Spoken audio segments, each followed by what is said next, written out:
Bir anne çölde susuzlukla sınandı.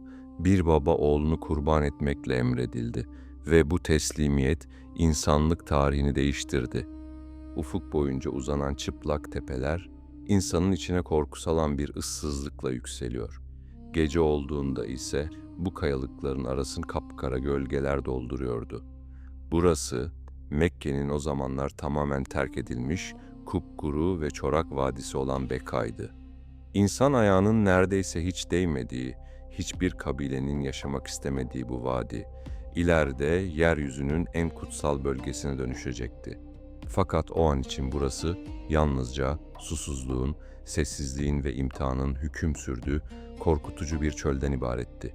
Gökyüzü sonsuz bir kubbe gibi vadinin üzerine çökmüşken uzakta üç silüet ağır ağır ilerliyordu. Her adımda kumlar ayaklarının altında kayıyor, sıcaklık nefeslerini zorlaştırıyordu. Bir adam omuzlarında yılların yükünü taşıyan bir duruşla yürüyordu. Yanındaki genç kadın yorgun olmasına rağmen dimdik ayakta kalmaya çalışıyor. Kucağındaki kundaklı bebeği güneşten korumak için örtüsünü dikkatle üzerine çekiyordu. Bir adam omuzlarında yılların ağırlığını taşıyan vakur bir duruşla yürüyordu. Yüzündeki çizgiler geçtiği imtihanların izlerini taşıyordu. Gözlerinde derin bir hüzün vardı. Fakat bu hüznün içinde sarsılmaz bir teslimiyet saklıydı. O adam Allah'ın dostu Hazreti İbrahim'di. Ateşe atılmış ama imanından vazgeçmemiş. Ömrünü tevhid uğruna mücadeleyle geçirmiş büyük peygamber, şimdi ise hayatının en ağır sınavlarından birini yaşıyor. Yanındaki genç kadın kavurucu sıcağa rağmen dimdik ayakta kalmaya çalışıyordu. Üzerindeki ince çöl elbiseleri rüzgarla hafifçe savruluyor, yüzünde hem yorgunluğun hem de sadakatin izleri okunuyordu. O, sabrın ve tevekkülün sembolü olan Hazreti Hacer'di. Kucağındaki küçücük bebeği güneşten korumak için onu örtüsüne daha sıkı sarıyor, ara sıra endişeli gözlerle çevresine bakıyordu. Çünkü baktığı her yerde yalnızca sonsuz bir çöl vardı. Hazreti Hacer'in kucağındaki kundakta ise henüz dünyadan habersiz küçük bir çocuk yatıyordu. Zaman zaman minicik ellerini hareket ettiriyor. Sıcak havanın etkisiyle huzursuzca kıpırdanıyordu. O çocuk ileride büyük bir peygamber olacak Hazreti İsmail'di. Daha o günlerde kimsenin bilmediği büyük bir kader onunla birlikte bu çorak vadinin üzerine iniyordu. Bir gün bu sessiz vadi milyonların yöneldiği mukaddes bir merkeze dönüşecek. Onun neslinden son peygamber gelecekti. Fakat o anda hepsi yalnızca susuzluğun ve sessizliğin hüküm sürdüğü korkutucu bir çölde yürüyordu. İbrahim aleyhisselam ilahi bir emirle Filistin topraklarından yola çıkmış, günlerce süren zorlu bir yolculuğun ardından eşi Hacer'i ve henüz yeni doğmuş oğlu İsmail'i bu ıssız vadiye getirmişti.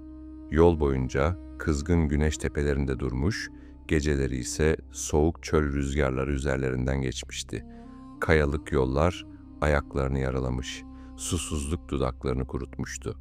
Fakat Hazreti İbrahim'in kalbinde bütün bu yorgunluklardan daha ağır bir yük vardı. Rabbinden gelen emri yerine getirmenin hüznü. Nihayet vadinin ortasına geldiklerinde Hazreti İbrahim durdu. Önlerinde uzanan manzara, insanın içine korku salacak kadar ıssızdı. Etrafta ne bir çadır vardı, ne bir kuyu, ne de uzaktan geçen bir kervanın izi. Sadece kızgın kayalıklar, uçsuz bucaksız kumlar ve göğe yükselen ağır bir sessizlik. Hazreti İbrahim, yanında taşıdığı küçük su kırbasını yavaşça yere bıraktı. Kırbanın içinde ancak birkaç gün yetecek kadar su vardı. Ardından birkaç avuç hurmanın bulunduğu küçük dağarcığı da kayanın yanına koydu. Hazreti Hacer, onun bu hareketlerini sessizce izliyordu. İlk başta bunun kısa bir mola olduğunu düşündü. Fakat Hazreti İbrahim'in yüzündeki derin hüzün ve uzun süren sessizlik içinde tarif edemediği bir korku uyandırıyordu. Kutsal metinlerde ve en sahih İslam kaynaklarında Özellikle Sahih al-Buhari Enbiya bölümünde bu an sahne sahne şöyle aktarılır. İbrahim arkasında azıcık su barındıran bir kırba ve bir dağarcık hurma bırakarak arkasını döndü. Yürümeye başladı. Ne bir ev vardı etrafta ne de sığınacak bir gölge. Hz. İbrahim ağır adımlarla uzaklaşırken sıcak rüzgar elbisesini savuruyor. Attığı her adım onu ailesinden biraz daha uzaklaştırıyordu. Fakat bir kez bile arkasına dönmüyordu. Çünkü dönüp bakarsa kalbinin parçalanacağını biliyordu. Yüzünde derin bir acı vardı ama bu acının üstünde Allah'ın emrine teslim olmuş bir kulun sükûneti hissediliyordu. Hazreti Hacer ise birkaç an olduğu yerde kaldı. Gözleri şaşkınlıkla büyümüş, dudakları titremeye başlamıştı. Önce etrafına baktı. Belki bir su kaynağı, belki yaklaşan bir kervan görürüm diye umut etti. Ama gördüğü tek şey uçsuz bucaksız çöldü. O an kalbine ağır bir yalnızlık çöktü. Kucağındaki küçücük İsmail'i daha sıkı sardı ve endişe içinde Hazreti İbrahim'in peşinden koştu. Ayakları sıcak kumlara gömülüyor, nefesi hızlanıyordu. Çaresizlik ve korkuyla dolu sesi çölün sessizliğinde yankılandı. Ey İbrahim! Bizi hiçbir insanın, hiçbir yoldaşın, hiçbir hayat belirtisinin olmadığı bu vadide tek başımıza bırakıp nereye gidiyorsun? Hazreti Hacer'in sesi kızgın kayalıkların arasında yankılanıp çölün derin sessizliğine karıştı. Rüzgar onun titreyen sözlerini savururken vadideki yalnızlık daha da ağır hissediliyordu. Kucağındaki küçük İsmail huzursuzca kıpırdanıyor, sıcak hava bebeğin yüzünü kızartıyordu. Hazreti İbrahim ise ağır adımlarla yürümeye devam ediyordu. Omuzlarında yalnızca yol yorgunluğu değil, ilahi emrin ağırlığı vardı. Her adımı kalbini biraz daha parçalıyor gibiydi. Dudakları titriyor, gözleri doluyordu. Fakat dönüp bakmıyordu. Çünkü arkasına baktığı an bir baba yüreğinin dayanamayacağını biliyordu. Hazreti Hacer birkaç adım daha onun peşinden ilerledi. Ayakları sıcak kumlara gömülüyor, nefesi hızlanıyor ama içindeki korku onu durdurmuyordu. Çünkü bir kez daha seslendi. Bu kez sesi daha kırılmış, daha çaresizdi. Ey İbrahim, bizi burada kime bırakıyorsun? Fakat yine cevap alamadı. Hazreti İbrahim'in sessizliği Hazreti Hacer'in kalbinde derin bir sızı bırakıyordu. O an içinde tarifsiz bir korku yükseldi. Fakat korkunun yanında başka bir his daha doğuyordu. Hazreti İbrahim'i tanıyordu. O, Allah'ın emrine boyun eğmiş bir peygamberdi. Ailesini kendi isteğiyle böyle bir yere bırakması mümkün değildi. Hazreti Hacer bir an durdu. Çöl rüzgarı elbisesini savururken gözlerini uzaklaşan Hazreti İbrahim'e dikti. Sonra kalbine doğan güçlü bir sezgiyle sesi titreyerek ama imanla dolu bir şekilde sordu. Bunu sana Allah mı emretti ey İbrahim? O an sanki zaman durmuştu. Rüzgarın uğultusu bile hafiflemiş, çöl sessizliğe gömülmüştü. Hazreti İbrahim'in adımları yavaşladı. Birkaç saniye olduğu yerde durdu. Omuzları hafifçe titriyordu. Bu soru onun yüreğinin en derin yerine dokunmuştu. Fakat yine arkasına dönmedi. Çünkü gözlerinde biriken yaşların görülmesini istemiyordu. Başını hafifçe eğdi. Sonra yüzünü hafif çevirip kısık ama kararlı bir sesle sadece tek kelime söyledi. Evet. Bu tek kelimeyle birlikte Hazreti Hacer'in kalbindeki korku yerini derin bir teslimiyete bırakmaya başladı. İşte o an Hazreti Hacer'in kalbindeki korku yavaş yavaş çözülmeye başladı. Birkaç dakika önce onu titreten yalnızlık hissi şimdi yerini derin ve sarsılmaz bir teslimiyete bırakıyordu. Çünkü artık biliyordu ki bu ayrılık bir insanın kararı değil, Allah'ın emriydi. Ve Allah'ın emri olduğu yerde sahipsizlik olmazdı. Az önce korkuyla çevresine bakan o anne, şimdi Rabbine dayanmanın verdiği görünmez bir güçle dimdik duruyordu. Çünkü insanın bütün kapıları kapandığında Allah'a açılan kapının sonsuz olduğunu anlamıştı. Kucağındaki küçük İsmail'i göğsüne daha sıkı bastırdı. bebeğin yüzüne baktı.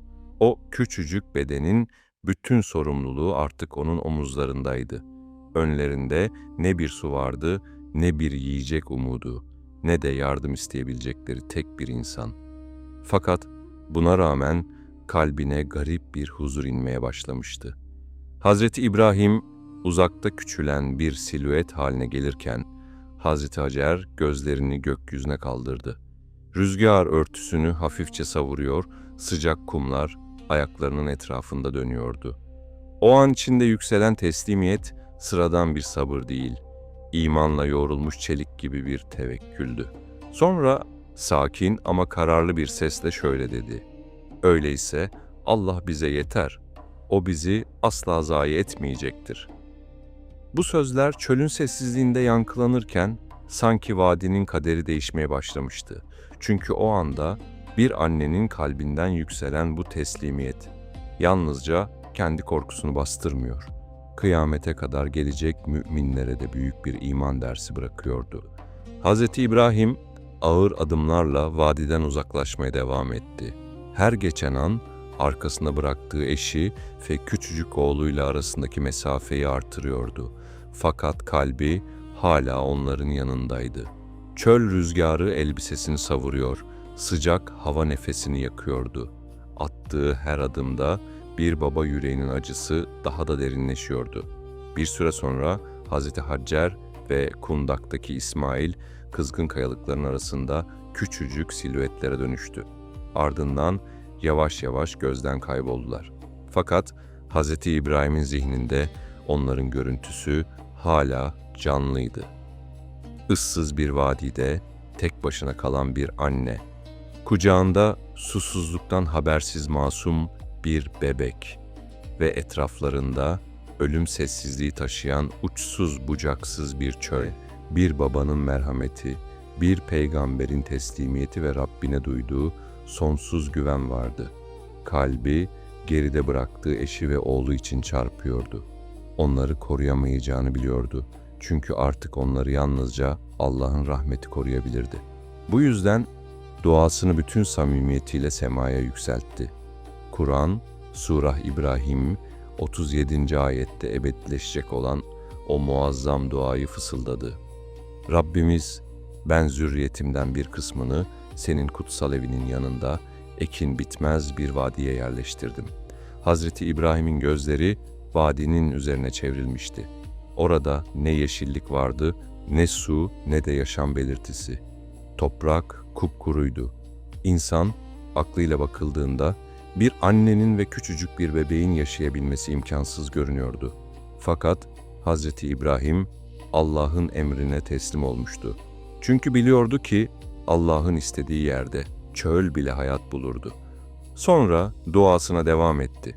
Sesindeki hüzün daha da derinleşmişti. Rabbimiz, namazı dosdoğru kılsınlar diye böyle yaptım. Bu sözler yapılan fedakarlığın sebebini ortaya koyuyordu. Hazreti İbrahim ailesinin dünyalık bir amaç için değil, Allah'ın dininin yeryüzünde ayakta kalması için bu vadide bırakmıştı. Çünkü bir gün burada Allah'ın evi yükselecek, insanlar dünyanın dört bir yanından buraya akın edecek ve kıyamete kadar sürecek bir kulluk merkezi doğacaktı. Hz. İbrahim ellerini biraz daha kaldırdı. Gözlerinden süzülen yaşlar sıcak rüzgarla kururken duasını sürdürdü. Sen de insanlardan bir kısmının gönüllerini onlara meylettir ve onları bir takım ürünlerle rızıklandır ki şükretsinler. O an vadide hiçbir şey yoktu. Ne meyve, ne su, ne bir yerleşim, ne de insan kalabalıkları. Fakat Hazreti İbrahim'in duası geleceğin kapılarını aralıyordu. Bir gün insanlar bu çorak vadiye sevgiyle koşacak, dünyanın dört bir yanından gelen milyonlar o kutsal beldeye akın edecekti. Çölün ortasında bırakılan o küçük aile insanlık tarihinin merkezine dönüşecekti. Ve Hazreti İbrahim duasını tamamladıktan sonra bir kez daha vadiye baktı. Sonra ağır bir hüzün ve tam bir teslimiyetle yoluna devam etti. Günler geçti, Hicaz'ın kavurucu güneşi her sabah yeniden doğuyor. kızgın ışıklarıyla vadiyi adeta ateşe çeviriyordu. Gündüzleri kayalar kor gibi ısınıyor, geceleri ise çölün sert soğuğu vadiye çöküyordu. Issızlık artık daha ağır hissediliyordu. Ne uzaktan geçen bir kervan vardı, ne de yardım edecek bir insan. Sadece rüzgarın savurduğu kumlar ve sessizlik. Hazreti Hacer, yanında bırakılan azıcık suyu dikkatle kullanmaya çalışıyordu. Her yudumu ölçüyor, küçük İsmail'in dudaklarını ıslatabilmek için kırbağdaki son damlalara kadar sabrediyordu. Fakat günler ilerledikçe kırbağa hafifledi. Sonunda bir gün son damla su da tükendi. Ardından da birkaç avuç hurma bitti. Susuzluk çölde yalnızca bedeni değil, insanın ruhunu da yakıyordu. Hazreti Hacer'in dudakları kurumuş, nefesi ağırlaşmıştı. Fakat onu en çok acıtan şey kendi susuzluğu değildi. Kundaktaki küçük İsmail'in giderek güçsüzleşmesini görmekti. Bir annenin yüreği yavrusunun bu haline nasıl dayanabilirdi? Hazreti Hacer çaresizlik içinde oğluna baktı. Gözlerinden yaşlar süzülüyordu. Fakat oturup beklemek istemedi. Çünkü anne yüreği umut tamamen bitene kadar mücadeleden vazgeçmezdi. Küçük İsmail'in ölümünü çaresizce seyretmeye dayanamadı. Başını başka yöne çevirdi. Belki uzakta bir yardım, bir su izi ya da yaklaşan bir kervan görebilirim diye düşündü. Tepeye ulaştığında nefes nefeseydi. Ellerini gözlerine siper ederek ufka baktı. Belki uzakta bir insan görürüm diye uzun uzun çevreyi taradı. Fakat gördüğü tek şey dalgalanan sıcak hava ve uçsuz, bucaksız çöldü. Ne bir gölge vardı, ne de yaklaşan bir kervan. Hazreti Hacer umudunu kaybetmedi. Hemen tepeden indi. Vadinin ortasına geldiğinde oğlunu gözden kaybetmemek için hızlandı. Eteklerini topladı, çölün kızgın zemininde telaşla koştu. Anne yüreğinin korkusu adımlarını daha da hızlandırıyordu. Sonra karşı taraftaki Merve tepesine tırmandı. Oraya vardığında yine etrafa baktı. Belki bu kez bir hayat belirtisi görürüm diye umut etti. Fakat yine hiçbir şey yoktu. Sadece sessizlik, sadece kavurucu sıcaklık, sadece sonsuz bir yalnızlık. Fakat Hazreti Hacer durmadı. Çünkü kalbinde hala küçücük de olsa bir umut vardı. Safa ile Merve arasında tekrar koşmaya başladı. Her gidiş, gelişte nefesi biraz daha daralıyor. Ayakları biraz daha ağırlaşıyordu. Güneş tepede yakıyor, sıcak rüzgar yüzünü kavuruyordu. Ama o vazgeçmiyordu. Çünkü bu koşu yalnızca su arayışı değil, bir annenin yavrusu için verdiği çaresiz ama asil mücadeleydi. Bir kez daha Safa'ya çıktı. Sonra tekrar Merve'ye koştu. Yine baktı, yine kimseyi göremedi. Hazreti Hacer, anne yüreğinin feryadıyla bu iki tepe arasında tam 7 kez gidip geldi. İşte bugün hacıların yaptığı say ibadeti, o büyük teslimiyetin, sabrın ve mücadelenin hatırası olarak kıyamete kadar yaşayacaktı. Sonunda Hazreti Hacer, Merve tepesinde bitkin bir halde durdu. Nefesi kesilmişti, bedeni yorgunluktan tükenmişti. Tam o sırada bir ses duydu. Bir an irkildi. Çölün ortasında böyle bir ses duyması mümkün değildi. Hemen dikkat kesildi ve kendi kendine "Sus, dinle," dedi. Ses, küçük İsmail'in bulunduğu taraftan geliyordu. Hazreti Hacer hızla aşağı baktı. O anda İsmail'in başucunda insan suretinde bir melek gördü. Bu Allah'ın emriyle gelen Cebrail'di.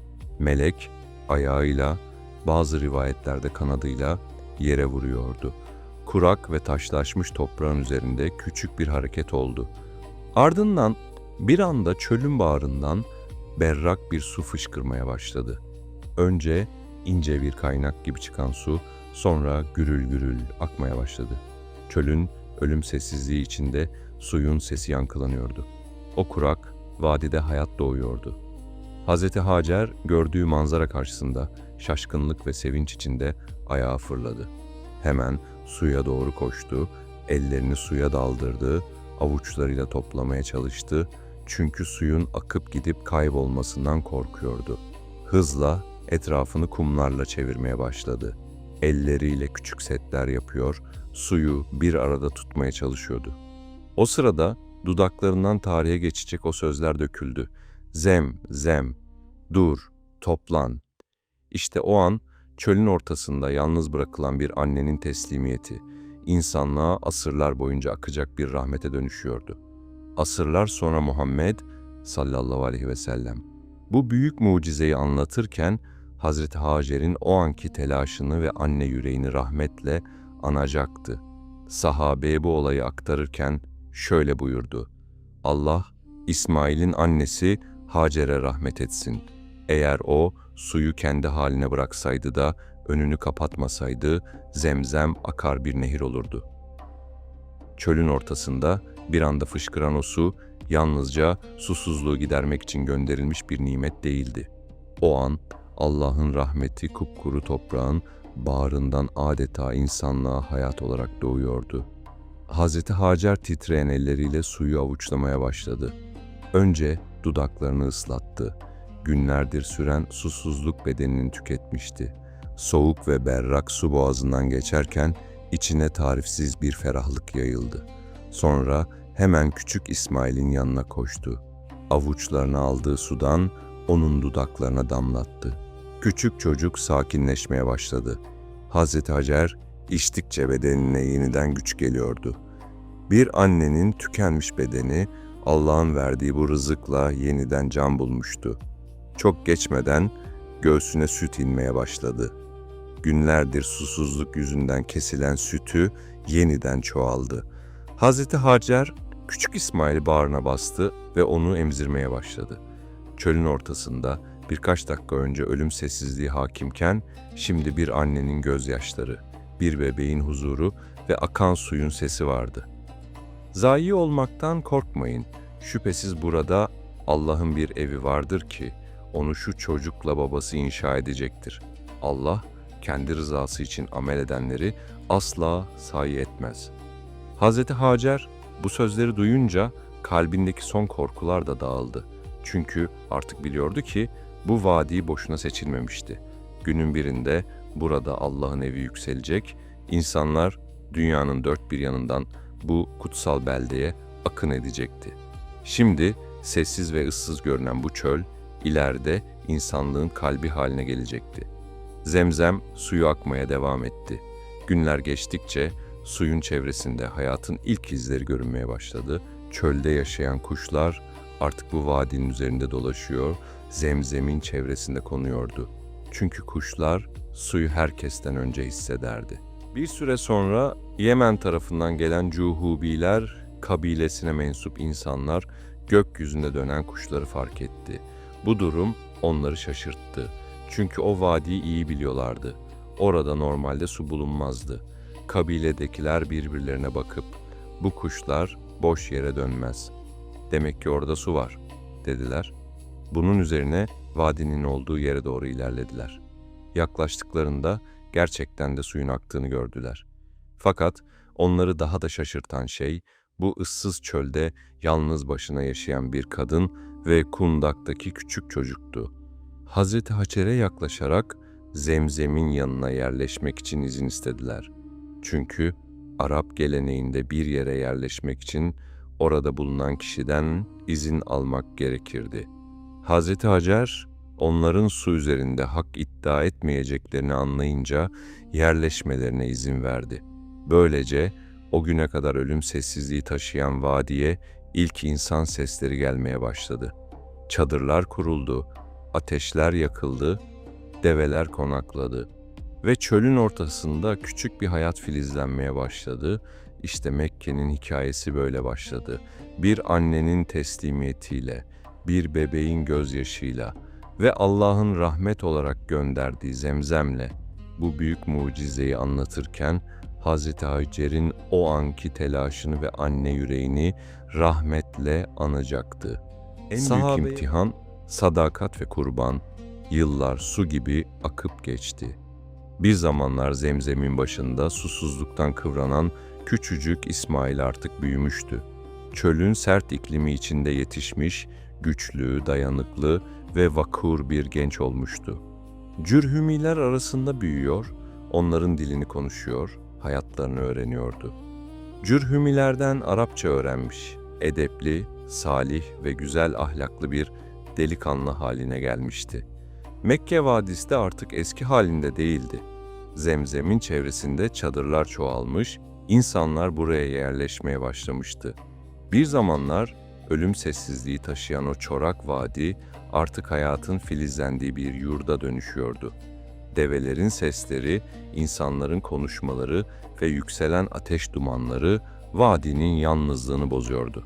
Fakat bütün bu değişimin merkezinde hala Allah'a teslim olmuş o küçük aile vardı. Hz. İbrahim ise Filistin topraklarında yaşamaya devam ediyor. Belirli aralıklarla uzun yollar aşarak Mekke'ye geliyordu. Her gelişinde oğlu İsmail'i biraz daha büyümüş buluyor, onu gördükçe kalbi huzurla doluyordu. Çünkü yıllarca evlat hasreti çekmiş, yaşlılık çağında Allah'ın lütfuyla İsmail'e kavuşmuştu. Şimdi ise baba ile oğul arasında derin bir sevgi vardı.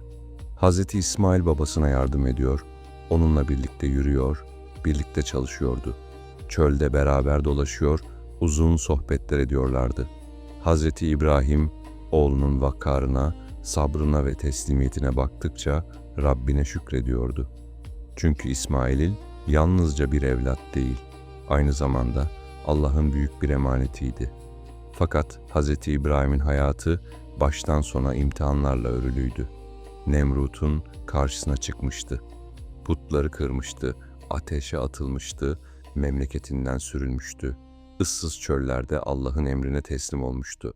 Şimdi ise önünde bütün önceki imtihanlardan daha ağır bir sınav duruyordu. Çünkü bu kez imtihan insanın en derin sevgisiyle, evladıyla olacaktı. İsmail artık babasının yanında yürüyüp çalışabilecek yaşa gelmişti. Gençliğinin ilk yıllarındaydı. Güçlüydü, sağlıklıydı, babasının gözünün nuru olmuştu. İşte tam bu dönemde Hz. İbrahim ardı ardına sarsıcı rüyalar görmeye başladı. Bir gece rüyasında oğlunu kurban ettiğini gördü. Sonra ertesi gece aynı rüyayı tekrar gördü. Ve üçüncü gece yine aynı sahne gözlerinin önüne geldi. Bu sıradan bir rüya değildi. Çünkü peygamberlerin rüyası vahiydi. Allah'ın emriydi. Hz. İbrahim uykudan her uyandığında kalbi sıkışıyordu. Bir baba için bundan daha ağır bir emir olabilir miydi? Yıllarca hasretin çektiği, gözünün nuru olan oğlunu kendi elleriyle kurban etmek. Fakat Hz. İbrahim, Allah sevgisinde hiçbir ortağa yer bırakmayan gerçek bir hanifti. O, Rabbinin emri karşısında nefsini, korkusunu ve sevgisini geri plana koymayı öğrenmişti. Yine de bu imtihanın ağırlığı insan yüreğinin taşıyabileceği gibi değildi. Geceleri uzun uzun düşünüyordu. Gözlerinin önüne İsmail'in çocukluğu geliyor. Zemzem'in başındaki ilk günleri, çölde birlikte geçirdikleri zamanlar zihninde canlanıyordu. Fakat her düşüncenin sonunda aynı hakikat kalbinde yankılanıyordu. Allah'ın emri.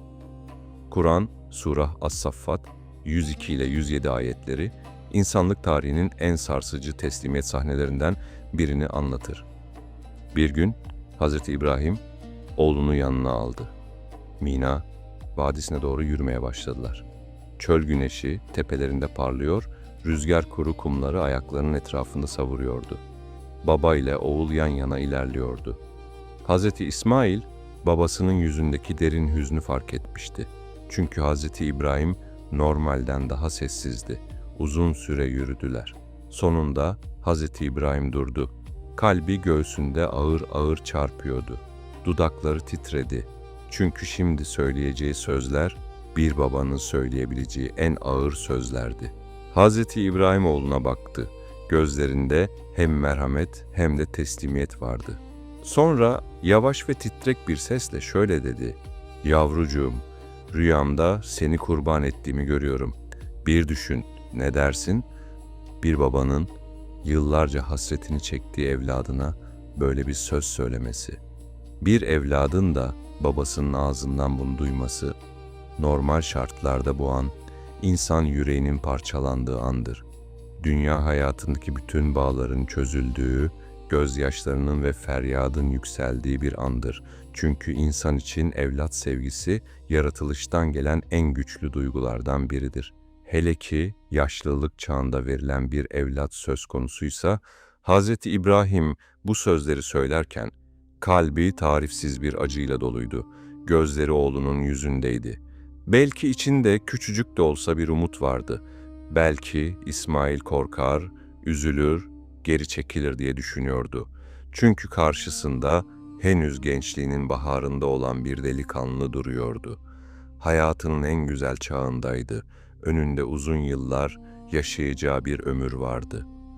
Hz. İbrahim oğlundan gelecek cevabı beklerken bir baba olarak kalbi titriyordu. Çünkü bu cevap yalnızca kendi kaderlerini değil, insanlık tarihine yazılacak büyük teslimiyetin yönünü de belirleyecekti. Fakat Hz. İsmail sıradan bir genç değildi. O, Zemzem mucizesinin ortasında büyümüş. Annesinin tevekkülüyle, babasının imanıyla yetişmişti. Çocukluğundan beri Allah'a teslim olmuş bir evin içinde büyümüş, kalbi imanla yoğrulmuştu. Hz. İsmail babasının yüzüne baktı. Onun gözlerindeki hüznü, sesindeki ağırlığı hissetti. Bunun sıradan bir rüya olmadığını anlamıştı. Çünkü babası bir peygamberdi ve peygamberlerin rüyası vahiydi. Yani bu emir doğrudan Allah'tandı. O anda ne korkuyla geri çekildi, ne itiraz etti, ne de neden ben diye sordu. Çünkü onun kalbinde de Allah sevgisi her şeyin üzerindeydi. Hazreti İsmail'in yüzünde derin bir teslimiyet vardı. Sesi sakin, kararlı ve huzurluydu. Ne titreme vardı, ne panik, ne de ölüm korkusu. Sanki Rabbine doğru yürüyen bir kulun sükuneti vardı üzerinde. Sonra tarihe kazınacak o muazzam cevabı verdi. Babacığım, sana emredileni yap. İnşallah beni sabredenlerden bulacaksın. Bu sözler Mina Vadisi'nin sessizliğinde yankılanırken insanlık tarihinin en büyük teslimiyet sahnelerinden biri yaşanıyordu. Bir baba Allah'ın emrini yerine getirmek için ciğerparesini kurban etmeye razı olmuştu. Bir evlat ise Allah'ın emri uğruna canını teslim etmeye hazırdı. İşte bu yüzden bu sahne yalnızca bir kurban kıssası değil, Allah'a mutlak sadakatin, teslimiyetin ve imanın zirvesiydi. Hz. İsmail'in sözleri, Hz. İbrahim'in kalbindeki acıyı daha da derinleştirdi ama aynı zamanda ona güç verdi. Çünkü oğlunun da aynı teslimiyet içinde olduğunu görmek, bu ağır imtihanı taşımayı kolaylaştırıyordu. O an baba ile oğul arasında dünyevi korkuların ötesinde bir bağ vardı. İkisi de biliyordu ki mesele ölüm ya da hayat değildi. Mesele Allah'ın emri karşısında kalbin tamamen teslim olup olamayacağıydı. Baba ve oğul Allah'tan gelen o ağır emri yerine getirmek için Mina'nın sessiz vadilerine doğru yürümeye devam ettiler. Çöl güneşi tepelerinde yakıcı bir ateş gibi duruyor, kuru rüzgar kumları ayaklarının etrafında savuruyordu. Etrafta derin bir sessizlik vardı. Sanki bütün kainat birazdan yaşanacak o büyük teslimiyet anını bekliyordu. Hazreti İbrahim'in yüzünde derin bir hüzün vardı. Her adımda kalbi biraz daha ağırlaşıyor, bir baba yüreğiyle mücadele ediyordu. Yanında yürüyen Hazreti İsmail ise vakur ve sakindi. Yüzünde korkudan eser yoktu. Çünkü ikisi de bunun Allah'ın emri olduğunu biliyordu. Fakat şeytan böylesine büyük bir teslimiyetin gerçekleşmesini istemiyordu. Çünkü Allah'a mutlak bağlılık gösteren kullar onun en büyük yenilgisi demekti. Bu yüzden onların kalbine vesvese vermek için ortaya çıktı. Önce Hz. İbrahim'e yaklaştı. Onun baba sevgisini kullanmaya çalıştı. Kalbine şüphe düşürmek istedi. Bir baba öz oğlunu kurban eder mi? Bu gördüğün sadece bir rüya. Belki de şeytandandır. Hz. İbrahim bir an bile tereddüt etmedi. Çünkü Rabbinin emrini kalbiyle tanıyordu. Eline taş aldı ve şeytanı öfke ve imanla taşladı. vesveseyi kalbinden söküp attı. Şeytan geri çekildi ama vazgeçmedi. Bu kez Hazreti Hacer'e gitti. Anne yüreğini hedef aldı. Ona korku vermeye çalıştı. İbrahim oğlunu kesmeye götürüyor. Sen nasıl buna sessiz kalırsın? Fakat Hazreti Hacer'in kalbi yıllar önce çölde teslimiyetle yoğrulmuştu. Zemzem mucizesini gören bir kadın Allah'ın rahmetinden şüphe eder miydi? O da şeytanı reddetti, taşladı ve huzurundan kovdu. Son olarak şeytan Hazreti İsmail'in yanına geldi. Gençliğini, hayat sevgisini kullanmak istedi. Sen daha gençsin. Yaşayacağın uzun bir ömür var. Neden buna razı oluyorsun? Fakat Hazreti İsmail'in kalbi de imanla doluydu. O, Allah'ın emri karşısında canını bile küçük görüyordu. O da şeytanı taşladı ve kovdu. İşte bugün hac ibadetindeki şeytan taşlama. O büyük teslimiyetin ve vesveseye karşı dimdik duruşun sembolü olarak kıyamete kadar yaşayacaktı. Sonunda baba ile oğul Mina'nın ıssız bir köşesine ulaştılar. Çöl sessizdi. Rüzgar hafifçe esiyor, güneş kayalıkların üzerine kızıl bir ışık bırakıyordu. O an insanlık tarihinin en ağır imtihanlarından biri yaşanıyordu. Hazreti İbrahim gözyaşlarını içine aktarak oğlunu şakağı üzerine yatırdı. Gökyüzü sessizdi. Çöl sessizdi. Sanki bütün alem nefesini tutmuş onları izliyordu. Hazreti İbrahim elindeki bıçağı kavradı. Ellerindeki titremeyi bastırmaya çalıştı. Sonra Allah'ın adını anarak bıçağı Hazreti İsmail'in boğazına sürdü. Fakat o anda büyük bir mucize gerçekleşti. Nemrut'un ateşini serinlik yapan Allah, şimdi de bıçağın kesme özelliğini almıştı. Bıçak, Hazreti İsmail'in tenine değiyor ama kesmiyordu. Sanki sert bir mermerin üzerinde kayıyormuş gibi geri dönüyordu. Tek bir kıl bile zarar görmemişti. Hazreti İbrahim şaşkınlık içinde tekrar denedi. Fakat yine olmadı. Bıçak kesmiyor, Allah'ın emriyle işlevsiz kalıyordu. O an Hazreti İbrahim'in içindeki teslimiyet ve heyecan doruğa ulaştı. Elindeki bıçağı öfkeyle yakındaki taşa vurdu. Taş ikiye yarıldı. Fakat Hazreti İsmail'in teninde en küçük bir çizik bile oluşmadı ve işte tam o anda gökyüzünden bütün zamanlara yankılanacak ilahi nida yükseldi. Kur'an surah As-Saffat ayetlerinde bildirilen o ses Mina Vadisi'ni doldurdu. Ey İbrahim, rüyana sadakat gösterdin. Şüphesiz biz iyilik yapanları böyle ödüllendiririz. Şüphesiz bu apaçık bir imtihandı. O anda Hazreti İbrahim'in kalbini tarifsiz bir huzur kapladı. Çünkü Allah onların teslimiyetini kabul etmişti. Tam o anda Mina Vadisi'nin sessizliği ilahi bir rahmetle doldu. Gökyüzünden Cebrail aleyhisselam indi. Yanında cennetten gönderilmiş iri, güçlü ve boynuzlu bir koç vardı. Bu Allah'ın Hazreti İsmail'e fidye olarak gönderdiği kurbandı. Çünkü Allah onların kanını değil, teslimiyetini istemişti. Hazreti İbrahim ve Hazreti İsmail gökten gelen bu rahmeti görünce derin bir huzur hissettiler. Biraz önce ölüm sessizliği taşıyan Mina Vadisi şimdi Allah'ın merhametiyle dolmuştu. Hazreti İbrahim'in gözlerinden yaşlar süzüldü. Oğlu ise ayağa kalkarak babasına sarıldı. Baba ve oğul uzun süre birbirlerine sarılarak ağladılar. Bu gözyaşları korkunun değil, Allah'ın emrine sadakat göstermenin huzuruydu. Çünkü onlar insanın sahip olabileceği en büyük sevgiyi, evlat sevgisini, Allah sevgisinin önüne geçirmemişlerdi. İşte bu yüzden bu imtihan kıyamete kadar iman eden herkes için teslimiyetin en büyük sembollerinden biri olacaktı. Hazreti İbrahim daha sonra o koçu Allah adına kurban etti. Böylece kurban ibadeti Allah'a teslimiyetin ve fedakarlığın sembolü olarak insanlığa miras bırakıldı. O sırada Hazreti Hacer ise Mekke'deydi. Olanlardan habersiz görünse de kalbi her zamanki gibi Rabbine bağlıydı. Çölde tek başına bırakıldığı gün nasıl teslimiyet göstermişse şimdi de duasıyla Allah'a yöneliyordu. Çünkü bu aileyi ayakta tutan şey yalnızca birbirlerine olan sevgileri değil, Allah'a olan mutlak bağlılıklarıydı.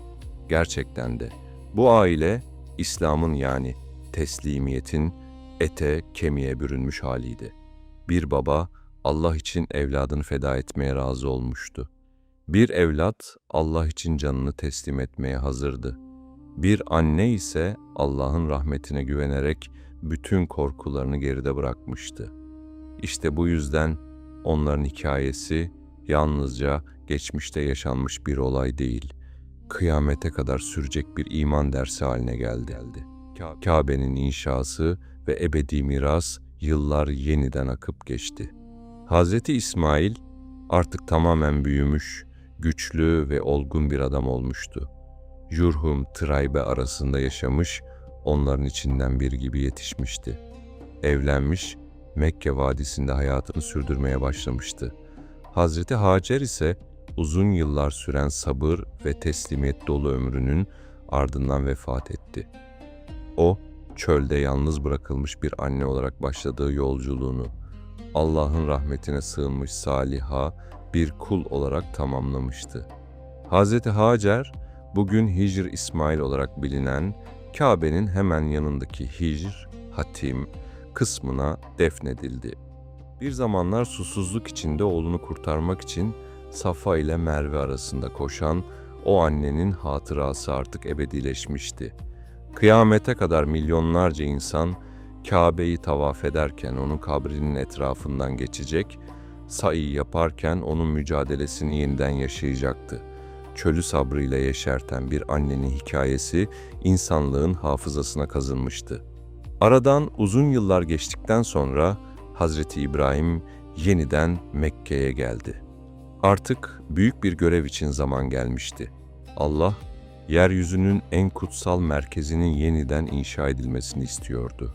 Çünkü bu vadi yalnızca bir şehir olmayacak. Kıyamete kadar insanların yöneldiği mukaddes bir merkez haline gelecekti.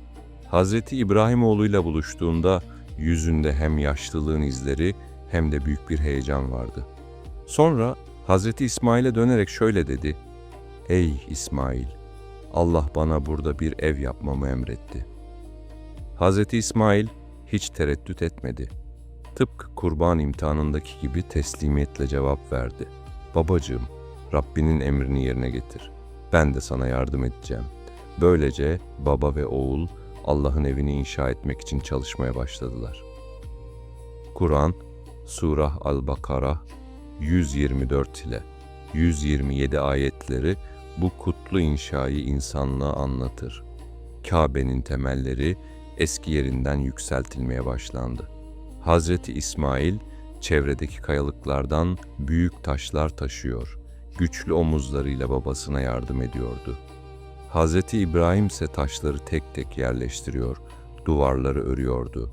Mekke'nin sıcak güneşi altında baba ve oğul omuz omuza çalışıyordu.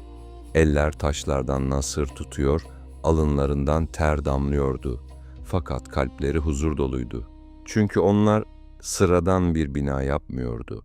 Allah'ın evi yükseliyordu. Duvarlar yükseldikçe Hazreti İbrahim'in boyu yetişmemeye başladı. Bunun üzerine Hazreti İsmail büyükçe bir taş getirdi. Hazreti İbrahim bu taşın üzerine çıktı ve örmeye devam etti. Allah'ın dostunun ayakları o taşın üzerinde iz bıraktı. İşte bugün makam İbrahim dediğimiz mukaddes makam, o günün hatırası olarak kıyamete kadar korunacaktı. Baba ile oğul çalışırken sürekli dua ediyor. Yaptıkları işi Allah'ın kabul etmesini diliyorlardı.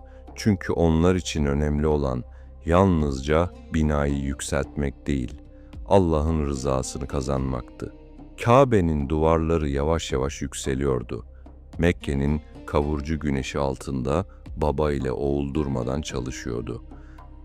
Hazreti İsmail kayalıklardan ağır taşlar taşıyor, güçlü omuzlarıyla onları babasının yanına getiriyordu. Hazreti İbrahim ise büyük bir dikkat ve huşu içinde taşları yerleştiriyor, Allah'ın evini inşa ediyordu. Çöl rüzgarı zaman zaman etraflarında kumları savuruyor, sıcak hava nefeslerini zorluyordu. Eller nasır tutmuş, alınlarından ter damlıyordu. Fakat ne Hazreti İbrahim'in ne de Hazreti İsmail'in yüzünde şikayet vardı. Çünkü onlar sıradan bir yapı yapmadıklarını biliyorlardı. Yeryüzünde Allah'a ibadet için kurulacak en kutsal merkez yükseliyordu. Fakat bu inşaatın en dikkat çekici yanı yalnızca taşlar değildi. Baba ile oğul çalışırken dilleri sürekli dua ile meşguldü.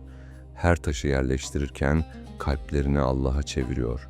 Yaptıkları amelin kabul edilmesi için yalvarıyorlardı. Çünkü onlar için önemli olan binanın büyüklüğü değil, Allah katında kabul edilmesiydi. Kur'an, Sure Al-Bakara ayetlerinde anlatıldığı üzere Kabe'nin duvarları yükselirken şu duayı tekrar edip duruyorlardı. Rabbimiz bizden bunu kabul buyur. Şüphesiz sen hakkıyla iştensin, hakkıyla bilensin. Hazreti İbrahim yaşlı elleriyle taşları yerleştirirken Hazreti İsmail de her taşta babasına yardım ediyordu ve duaları yalnızca o gün için değildi. Onlar gelecek nesilleri de düşünüyordu. Sonra ellerini semaya kaldırıp şöyle dua ettiler. Rabbimiz, bizi sana teslim olmuş kimseler kıl. Neslimizden de sana teslim olmuş bir ümmet çıkar. Bize ibadet yerlerimizi ve usullerimizi göster, tevbemizi kabul et. Bu dua yalnızca iki peygamberin duası değildi. Kıyamete kadar gelecek bütün müminlerin yolunu belirleyen büyük bir niyazdı. Çünkü onlar Allah'a teslim olmuş bir ümmetin doğmasını istiyorlardı. Ve o duanın bereketiyle asırlar sonra son peygamber gönderilecekti. Kabe'nin duvarları artık tamamlanmaya yaklaşıyordu. Mekke Vadisi'nin ortasında yükselen bu sade ama heybetli yapı insanlığın kıblesi olacaktı. Fakat tavafın başlayacağı noktayı belirlemek için özel bir taş gerekiyordu. İşte tam o sırada Cebrail aleyhisselam tekrar geldi. Rivayetlere göre yanında cennet kökenli kutsal bir taş vardı. Bu taşın başlangıçta süt gibi beyaz olduğu fakat insanların günahları sebebiyle zamanla karardığı rivayet edilir. Hz. İbrahim, Cebrail'in getirdiği bu taşı büyük bir saygıyla aldı. Sonra Kabe'nin köşesine yerleştirdi. Böylece tavafın başlangıç noktası belirlenmiş oldu. Kabe artık tamamlanmıştı. Çölün ortasına yükselen bu mübarek yapı yalnızca taşlardan oluşan bir bina değildi. İçinde Hz. Hacer'in sabrı, Hz. İsmail'in teslimiyeti ve Hz. İbrahim'in sadakati vardı. İnşaat sona erdiğinde Allah, Hz. İbrahim'e yeni bir emir verdi. Bu emir yalnızca o dönemin insanlarına değil, kıyamete kadar yaşayacak bütün insanlığa yapılacak bir çağrıydı. Kur'an, Surah Al-Hacc 27. ayette bildirildiği üzere Allah şöyle buyurdu. İnsanlar arasında haccı ilan et ki, gerek yaya olarak gerek uzak yollardan gelen yorgun develer üzerinde sana gelsinler. Hz. İbrahim bu emri duyduğunda etrafına baktı. Önünde uçsuz bucaksız çöller vardı. Ne büyük şehirler görünüyordu, ne kalabalık ordular. İnsan sesi bile zor duyulan bu vadiden bütün insanlığa nasıl seslenecekti? Fakat Allah'ın emri gelmişti. Vazife kendisine, duyurmak ise Allah'a aitti. Hz. İbrahim yüksek bir yere çıktı. Rivayetlere göre makam İbrahim yakınında ya da Ebu Kubeys Dağı tarafında durdu. Sonra bütün gücüyle insanlığa seslendi. Ey insanlar! Rabbiniz size hac ibadetini farz kıldı. O halde Rabbinizin evine geliniz. O an onun sesi yalnızca Mekke Vadisi'nde yankılanmadı. Allah bu çağrıyı bütün ruhlara ulaştırdı. Henüz dünyaya gelmemiş insanların ruhları bile bu daveti işitti. Ve işte o yüzden asırlar boyunca insanlar dünyanın dört bir yanından yaya, deveyle, gemilerle, uçaklarla o kutsal eve akın etmeye devam etti. Çünkü o çağrı hala yankılanıyordu. Hz. İbrahim Allah'tan gelen bu büyük emri duyduğunda etrafına baktı. Önünde yalnızca uçsuz bucaksız çöller vardı. Sessizlik Mekke Vadisi'nin üzerine çökmüştü. Ne büyük şehirler vardı etrafta, ne kalabalık insanlar. Sadece kayalık dağlar, kızgın kumlar ve yeni inşa edilmiş Kabe yükseliyordu. Bir an İnsan olarak kendi acziyetini hissetti. Çünkü bu çağrı sıradan bir çağrı değildi. Bütün insanlığa yapılacak ilahi bir davetti. Bu yüzden büyük bir edeple Rabbine yönelerek şöyle dedi: "Ya Rabbi, benim sesim bu ıssız çölde kime ulaşır?" O zaman Allah ona buyurdu: "Sen seslen, ulaştırmak bize aittir." Bu cevap yalnızca Hazreti İbrahim'e değil, kıyamete kadar Allah yolunda çalışan bütün müminlere verilen büyük bir dersti. Kula düşen görev tebliğ etmekti. Sonuç ise Allah'ın kudretindeydi. Bunun üzerine Hazreti İbrahim teslimiyetle ayağa kalktı. Rivayetlere göre makam İbrahim taşının üzerine çıktı. Çöl rüzgarı elbisesini savuruyor, güneş Kabe'nin taşlarına vuruyordu. Hazreti İsmail de yanında durmuş, babasını izliyordu. Hazreti İbrahim derin bir nefes aldı. Sonra bütün insanlığa seslenircesine yüksek bir sesle şöyle nida etti: "Ey insanlar! Rabbiniz bir ev edindi, burayı hac ediniz." O an Mekke vadisinde yankılanan bu ses sıradan bir insan sesi değildi. Allah'ın izniyle zamanı ve mekanı aşan ilahi bir davete dönüştü. Rivayetlere göre bu çağrı henüz yaratılmamış nesillerin ruhlarına kadar ulaştı. Dünyaya gelecek müminlerin ruhları bu çağrıya "Lebbeyk, Allahümme lebbeyk. Buyur Allah'ım buyur, emrine amadeyim" diye cevap verdi. İşte bu yüzden asırlar boyunca insanlar dünyanın dört bir yanından o kutsal beldeye akın etti. Kimisi çölleri aşarak geldi, kimisi denizleri geçerek, kimisi yaya, kimisi deve sırtında. Fakat hepsinin dilinde aynı teslimiyet vardı. Lebbeyk, Allahümme lebbeyk. Ve böylece Hz. İbrahim'in o gün yaptığı çağrı kıyamete kadar sürecek ebedi bir davete dönüştü. Görevini tamamladıktan sonra Mekke'ye son kez baktı. Bir zamanlar ıssız, susuz ve ölüm sessizliği taşıyan bu vadi artık Allah'ın eviyle şereflenmişti. Burada artık yalnızca taşlardan yapılmış bir bina değil, teslimiyetin merkezi yükseliyordu. Sonra oğlunu Allah'a emanet ederek Filistin'e döndü. Fakat kalbi her zaman Mekke ile bağlı kaldı. Çünkü orada Allah'ın evi ve büyük bir ümmetin başlangıcı vardı. Hz. İsmail ise Mekke'de yaşamaya devam etti. Cebrail aleyhisselam arasında peygamberlik yaptı. İnsanlara Allah'a kulluğu anlattı. Namazı, adaleti ve zekatı öğretti. Çölün ortasında büyüyen o yetim çocuk, artık insanlara hidayet gösteren büyük bir peygamber olmuştu. Onun nesli yıllar boyunca çoğaldı. Arap kabileleri yayıldı. Ve asırlar sonra Hz. İbrahim'in Kabe'nin yanında yaptığı duaların en büyük tecellisi gerçekleşti. Hz. Muhammed sallallahu aleyhi ve sellem dünyaya geldi. O, Hz. İbrahim'in duasının kabulü, Hz. Hacer'in sabrının meyvesi ve Hz. İsmail'in soyundan gelen son peygamberdi. İnsanlığa yeniden tevhidi öğretecek, Kabe'yi putlardan temizleyecek ve Hz. İbrahim'in dinini tamamlayacaktı. İşte bu yüzden bu hikaye yalnızca geçmişte yaşanmış bir aile hikayesi değildir.